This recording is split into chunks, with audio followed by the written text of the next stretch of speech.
We've heard a lot of interesting stories from different peoples, people living here, experts from all over the world, experts from South Africa.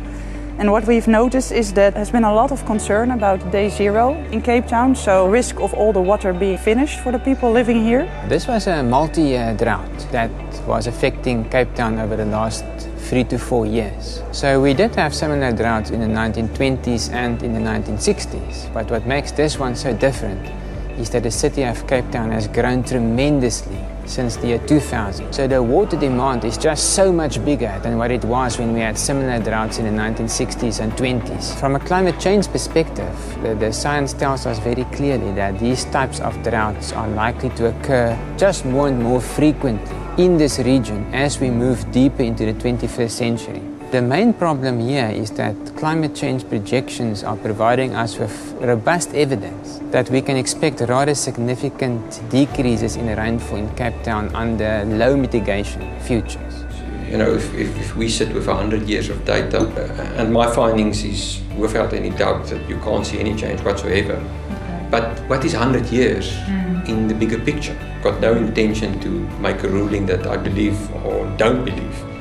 There are things changing and we need to live with that, but we need to create a base set of data and information, and we need to progress on that. Challenges lie with prioritization and also with working in silos with provincial, local government. They've all got their mandates, they're kind of sticking to the mandates, but then nothing ever works. You've got this sort of infrastructure being built, but it's not speaking to the reticulation, which is the municipalities, and no one's talking to each other. So it's those kind of challenges that really the new minister now has to try and address. Solutions that we can think of that are available, they need to be financed one way or another. We have had research and indications of what it would cost and how much it would impact. It can always be better, but I think it's what it makes it difficult, especially because it's a government and local municipality driven issue most of the times.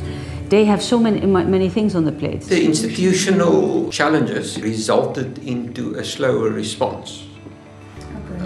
I think that's perhaps the key thing. The of another dry year for a third time in a row is very low, and they stick with their guns. And it was the wrong choice, and too late.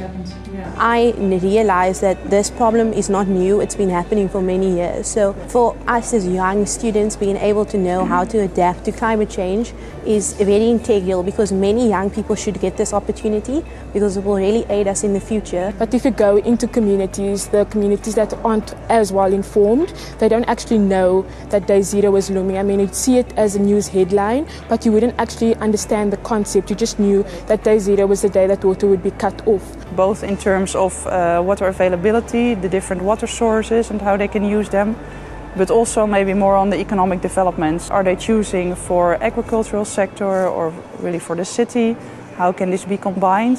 What's most important for the area in terms of development? I think that's also something that needs to be clarified before the right decisions can be made and priority can be given to certain sectors or stakeholders in terms of water availability. Is to make better use of the Cape Town groundwater resources, the aquifers. But in this latter case, of course, there's a great deal of uncertainty of how big these aquifers really are, what will be the effects of a long-term extraction program. So I think South Africans have a very, very big problem still to solve in the case of Cape Town and droughts. Especially if there are political disparities. You know, if you've got different political parties, that just complicates things even further. But groundwater management, I think the biggest question mark in terms of resources and capabilities sits with the management of groundwater.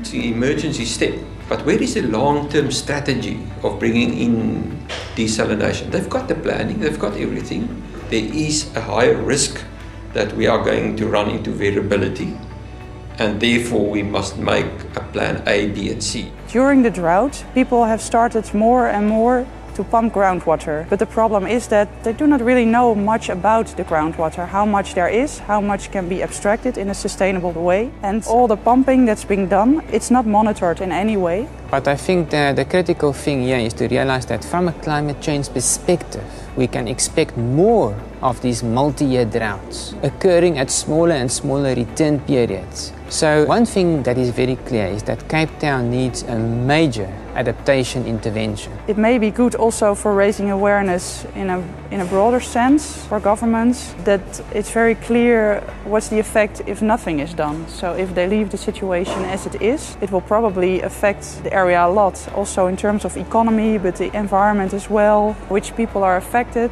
perhaps first the poor people, but also the rest of the society will be affected a lot. And to make this more concrete and more tangible, perhaps is an incentive to invest also in a strategy of solutions to overcome the water scarcity situation.